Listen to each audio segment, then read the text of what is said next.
17 жашар кыздын каргашалы өлүмүнөн кийин президент Садыр Жапаровдун катаал кылмыштарга өлүм жазасын киргизүү боюнча демилгеси коомчулукта талкууга түштү. Биз бул тууралуу Кыргызстандын мурдагы акыйкатчысы Турсунбек Акундун пикирин билип көрдүк. Турсунбек мырза, сиз ушул президент Садыр Жапаровдун өзүнүн администрациясына оор кылмыштар үчүн өлүм жазасын киргизүүнү карап чыгууну тапшырганы тууралуу кандай пикирдесиз? Биринчиден жанагы кыздын өлүмү аябай боор оорута турган окуя болду. Бул аябай зөөкүрлүк жана бала тарабынан жасалган. Ал дагы мурда кылмыш кылып, ошо соттор бошотуп ийген экен. Бирок бир адамдын жеке адамдын кылган ушундай зөөкүрлүгү же кылмыш үчүн анан целый бир чоң чечимди кабыл алууга шашмалык кылган өзү бул жакшы эмес да. Биз өзүңөр билесиңер 2007-жылы ошо укук коргоочулардын граждандык коомдун ушул кездеги баягы депрессия ойлогон адамдардын демилгеси менен биздин демилге менен ушул өлүм жазасын жокко чыгарган элек 2007-жылы. Баягы кангаган өлүмгө өлүм деген бул жакшы натыйжа алып келбейт да.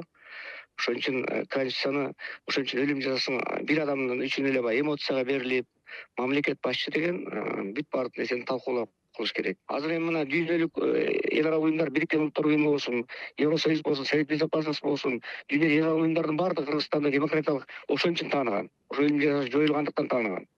Ошондон бери өлүм жазасы мисалы азайды. Вот азыр мына карасаңар 2 эсе азайды. Ошол 2007-жылга караганда өлүм жазасы ага чейин. Андан бери 2 эсе азайды өлүм жазасы.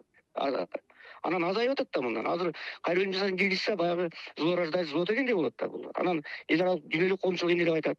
Анан тышкары конституцияда көрсөтүлгөн өлүм жазасы. Аны конституцияны өзгөртүүгө туура келет. Конституцияны өзгөртүш билесиңерби? 4 жыл өттү да.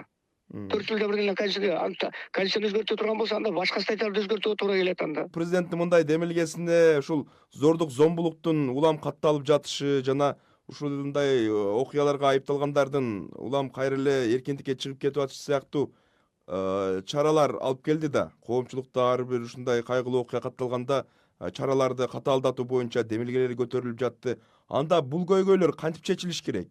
Же азыркы мыйзамдык мүмкүнчүлүктөр буга жетиштүү деп ойлойсузбу сиз? Мен ойлойм, мыйзамдык мүмкүнчүлүктөр буга жетиштүү, анткени мыйзам жол берет. Өмүр бою кезгенде мыйзам жол берет. 30 жылга жол берет да. Андан артык эмне чоң наказание бар. Биринчиден, ким ошону бошотуп ийди? Кайсы сот бошотуп ийди? Ошону бир сот бошотуп ийгенде ортодон дагы ошону териштириш керек бийлик. Конституцияны өзгөртүүдөн мурун, же болбосо смертный казнь киргизүүдөн мурун ошону териштирсин. Кайсы сот кимди кылып бошотуп ийген? Эмне үчүн жеңил жаза берилип калган? Анан азыр срочно сот кылып өмүр бою кесиш керек аны. Катуу жаза өмүр бою кескенге чейин чечим кабыл алсын. Соттор ошондой чечим кабыл алсын. Эл күтүп атат анын баарын. Өмүр бою кезилет, всё. Андан артык наказание эмне кереги бар? Ошон үчүн бул баланы срочно соттоп, показанный кылып туруп, дүйнөлүк коомчулукка, эл аралык уюмдар келсин, журналисттер келсин, принародный кылып туруп сот кылып, муну өмүр бою кесsin. Ушул өлүм жазасы боюнча маселе көтөрүлгөндөн кийин Кыргызстанда мындай жазаны колдонуу чечимин кабыл алган соттордун, ошондой эле аны тергеген укук коргоо органдарынын компетенттүүлүгүнө жана ишти адилет кароосуна карата сындар, күмөн саноолор дагы көп айтылып жатат.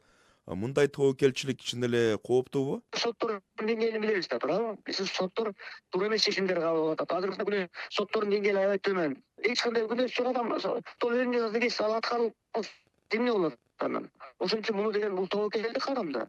Күнөөсү жок адамдар кесип кетсе эмне болот? Бул бир андан тышкары мен дагы бир демилге көтөрүп атам. Мен айтып атам, эгерде президент ушунчалык эле коррупцияга каршы да кошо өлүм жазасын киргизсин. Мамлекет тоногон, мамлекет кассасына эме салган, элдин жерди тоногон, элди тоногон, жанагы мамлекетти эметкен адамдардын баардыгына өлүм жазасын киргизсин одновременно. Баягы элдин баарына ушул коррупция менен аты чыккан адамдардын баарына киргизсин өлүм жазасын.